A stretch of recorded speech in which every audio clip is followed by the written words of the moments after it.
En primer lugar, tenemos la intervención de Mauricio Maldonado, profesor de Filosofía del Derecho de la Universidad San Francisco de Quito, doctor PhD y doctor Europeus en Filosofía del Derecho por la Universidad de Génova, Italia, miembro correspondiente del Instituto Tarelo por la Filosofía del Derecho y miembro fundador de la Sociedad Ecuatoriana de Filosofía del Derecho, CEFIDE. Agradecemos a Mauricio Maldonado. Quiero hacer una precisión, estimada Dianita, antes de dar inicio al foro. El tiempo del que disponen los panelistas es de 30 minutos. A los 25 minutos se les comunicará que les restan 5 minutos. Muchísimas gracias. ¿Puedo empezar entonces? Sí, por favor, gracias. Muy bien, muy amable, gracias. Muy bien, pues nada, antes que nada quisiera agradecer la invitación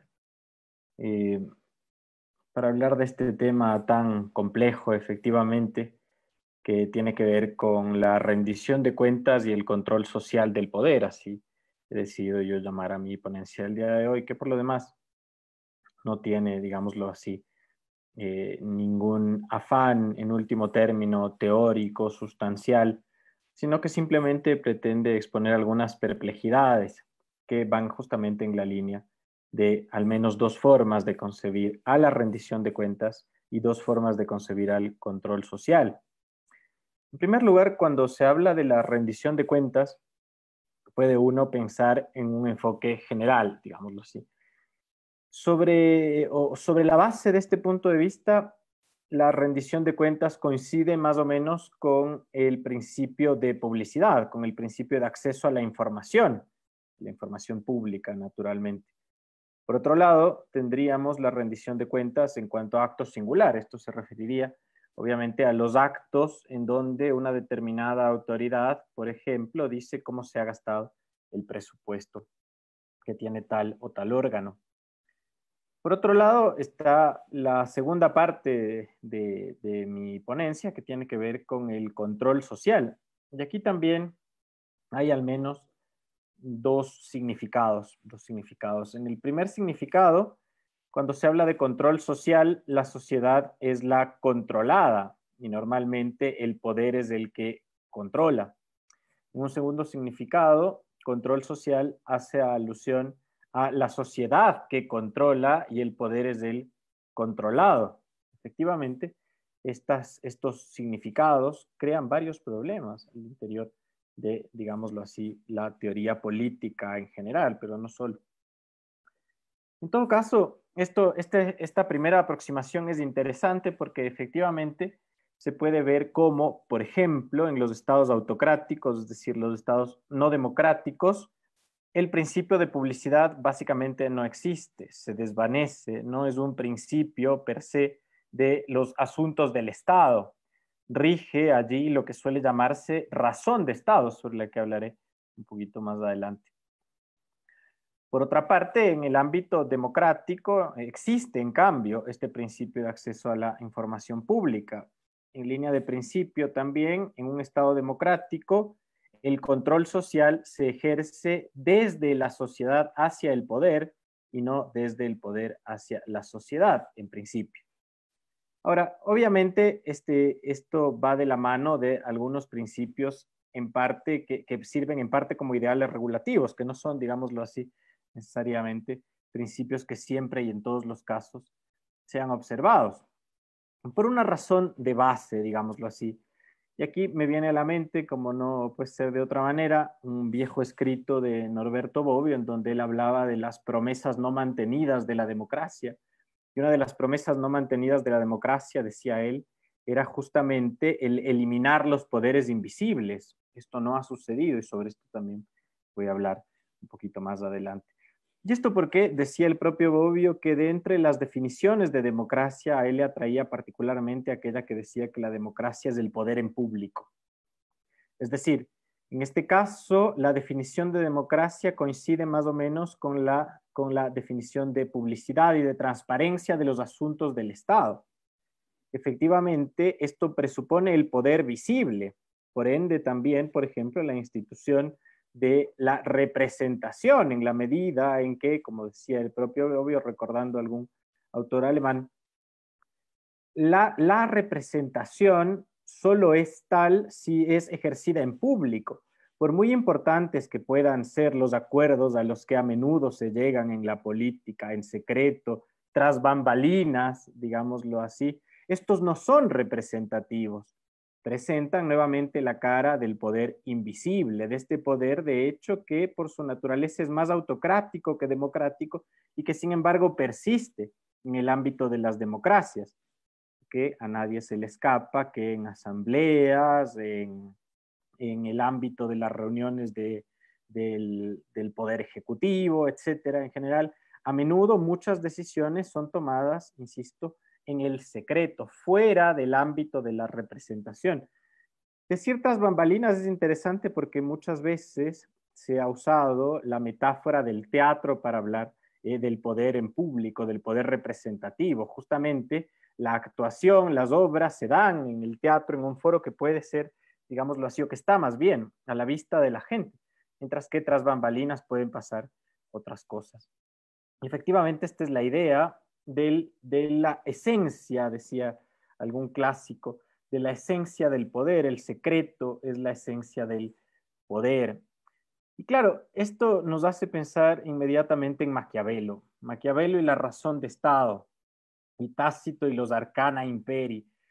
Muchas veces los estados autocráticos, pero no solo los estados autocráticos, esconden información, la guardan, la reservan, incluso por fuera de ciertas, digámoslo así, limitaciones razonables, porque asumen que los ciudadanos no están en capacidad de comprender completamente las razones del Estado. Esta es la idea del maquiavelismo en cuanto a la razón del Estado.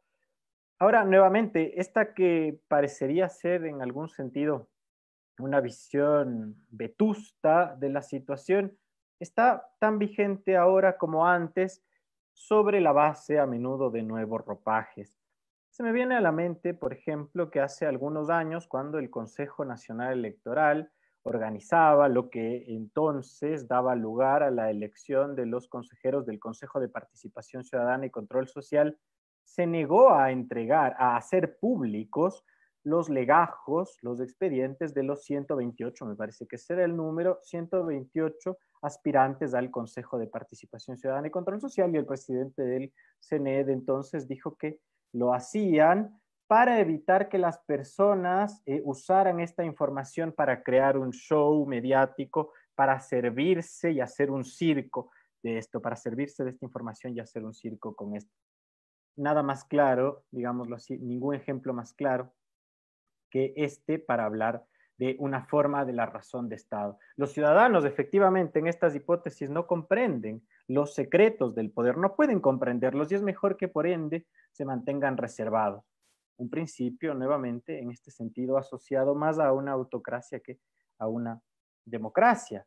Por otro lado, el propio Consejo de Participación Ciudadana y Control Social, para volver a este tema, al menos en su conformación anterior, pero no solo, en realidad ha sido atacado por algunos, entre otros, por ejemplo, por Juan Pablo Aguilar, yo mismo he dicho en alguna ocasión algo, porque parecería ser que aquí control social a menudo ha significado, o significó sobre todo en cierto tiempo, el ejercicio del poder para controlar a la sociedad y no para que la sociedad controle al poder, como habíamos visto. Efectivamente, estos dos conceptos de control social deben ser cuidadosamente distinguidos porque solo uno de ellos corresponde a un sistema democrático, el otro no, y tenemos ejemplos, insisto, a la vista. Esto es interesante además porque a menudo el poder ha sido pensado desde como una especie de figura que es imagen y semejanza de Dios, en el sentido de que puede verlo todo sin ser visto y entonces puede controlar sin ser controlado. La idea, nuevamente, la reacción democrática frente a esto es pensar en un principio general de acceso a la información pública, que se convierte también en una especie de derecho que puede ser ejercido incluso también como derecho en sentido técnico, diría Kelsen, después a través de una acción jurisdiccional, como es una garantía jurisdiccional, como es nuestro caso.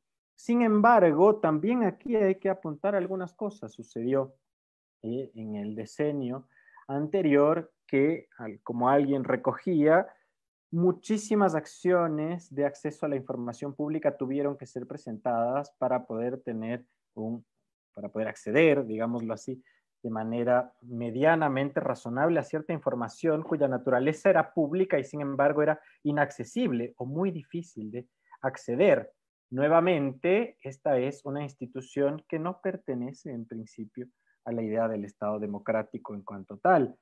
Esta es, por lo demás, digámoslo así, una idea realizada en varios estados autocráticos, así declarados o que lo son tras bambalinas, en la medida en que justamente al ver todo sin poder ser vistos, ellos vigilan o espían, en algunos casos históricos también esto ha sucedido, a sus ciudadanos y además son ayudados por los ciudadanos que se espían entre sí.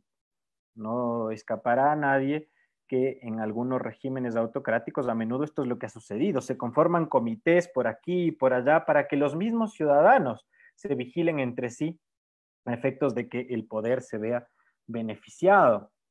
Y obviamente en una democracia vistos estos fenómenos, lo que se pregunta uno es lo que el aforismo ya decía: quis custodiet custodes, ¿quién custodia a los custodios? ¿Quién custodia el poder? Bueno, la idea en la democracia nuevamente es la información pública, que sin embargo, como hemos visto, parece ser, al menos en algunas democracias, quizá en particular las nuestras, las latinoamericanas, pero no solo, basta echar un ojo a los Estados Unidos para ver que el problema persiste, el problema de los poderes invisibles, como decía, me repito, Bobbio. Por otro lado, me parece muy interesante recordar una frase que decía el propio Norberto Bobbio con relación a esto. Dice: el poder autocrático, además, no solo pretende estar en situación de desvelar el secreto de otros mejor que el poder democrático, sino que cuando es necesario, lo inventa. Esto es interesantísimo. A menudo la teoría del complot, tan propia de las autocracias, tan propia de los gobernantes autoritarios, nace porque efectivamente existe o porque se la inventan. Esto me recuerda, de hecho, alguna entrevista que le hicieron a Humberto Eco en su momento acerca un poco de la naturaleza del secreto con relación justamente al poder. Él decía justamente que a veces, y esto vale sobre todo para los gobiernos autocráticos, no es necesario que un determinado secreto tenga un contenido, bien puede estar vacío. Sin embargo, el solo hecho de anunciarlo ya crea perplejidades, ya crea una sombra detrás de las personas sobre las que supuestamente se tendría algún secreto. Dice Humberto Eco, es una especie de actitud infantil, de chantajista a veces de poca monta, pero que en todo caso a menudo en el ámbito del poder suele funcionar. Esta idea nuevamente infantil la llama así Eco. Esta sería una idea infantil, la llama así Eco, porque es un poco parecido a los juegos de los niños que dicen yo sé algo que tú no sabes. Y el solo hecho de decir esto, yo sé algo que tú no sabes, crea una sombra detrás, digámoslo así. Esto efectivamente es un problema también para el poder visible, porque efectivamente no solamente que en la política real en cuanto tal, el secreto verdadero, digámoslo así, suele hacer parte de los ambajes del poder, sino que además a menudo son inventados otros para ejercer el mismo poder de una cierta manera. Es por esto que, como dice siempre Bobbio, donde hay un tirano hay un complot. Y si este no existe, el tirano lo crea. Aquí, llegados a este punto, evidentemente podemos decir que en cuanto a las decisiones que se toman, entonces, para la autocracia vale el principio del secreto, para la democracia vale el principio de publicidad, aunque como hemos visto en la democracia a menudo, esto también sea un ideal regulativo, no siempre cumplido, no siempre bien observado. Porque, como les había dicho hace un momento, y esto aparece ya, de hecho, en Schmitt, un escritor no democrático, no en el sentido boviano, digamos, de la palabra, o kelseniano, schumpeteriano de la palabra, en fin, así hincapié en esto. El poder democrático en cuanto tal, para hacerlo es un poder representativo, es un poder en público. Es el poder, digámoslo así, de las deliberaciones. Pero todo lo que se sustrae a estas deliberaciones, en realidad, ya no es parte de la democracia. Sin embargo, lastimosamente, muchas de las decisiones que se adoptan, una grandísima mayoría, me repito, son tomadas tras bambalinas, son tomadas en secreto. Lo que hay que decir en este caso es que, sin embargo, la democracia presenta frente a la autocracia, a pesar de que no haya podido eliminar a estos poderes invisibles, una ventaja. Y es que en principio, al menos en sociedades plurales, permite que, al menos con una especie, digámoslo así, de pequeño esfuerzo, sean los ciudadanos los que puedan retar al poder, procurar controlarlo, aunque esto en la realidad a veces no tenga lugar. También por razones que, por ejemplo, los tiranos de la Edad Media habrían soñado tener y que hoy las democracias contemporáneas tienen. Me refiero a los instrumentos para vigilar a los ciudadanos. Hoy, con la cantidad de información que está en manos de gobiernos o de entidades privadas, se puede saber muchísimo más sobre los ciudadanos que lo que los autócratas, declarados autócratas y tiranos de la Edad Media, hubiesen podido saber acerca de, por ejemplo, los complots que se armaban en su momento contra ellos, complots estos sí efectivos. A pesar de que ellos querían ver mucho, veían muy poco. En las democracias, digámoslo así, actuales, a menudo el problema se presenta porque a pesar de que haya un demócrata, por hipótesis, que no quiere saber, tiene a su mano toda la información. Y si quisiera, efectivamente, podría hacer mucho con ella. Esto ha sucedido también entre nosotros. Nuevamente, el poder se presenta aquí otra vez a imagen y semejanza de Dios, el que todo lo ve sin poder ser visto. Porque el poder se esconde en este sentido a sí mismo, más cuando es o resulta de la negación de ciertos principios democráticos básicos. Y esto de alguna manera implica para nuestros tiempos una perplejidad ulterior. ¿Cómo hacemos ahora que la información está en manos, y lo sabe medio mundo, digámoslo así, de los gobiernos y de entidades privadas, para mantener este principio que nació atado a la democracia, que es en este caso el secreto de los asuntos privados? La información pública, que debería nuevamente en este sentido no ser secreta, ser accesible, a veces no lo es. La información privada, en cambio, es totalmente accesible y muchas veces el poder se sirve de esto. Presenta, insisto, una especie de paradoja. A pesar de que se declaren ciertos principios, la realidad un poco nos cambia, digámoslo así, la perspectiva sobre estos temas.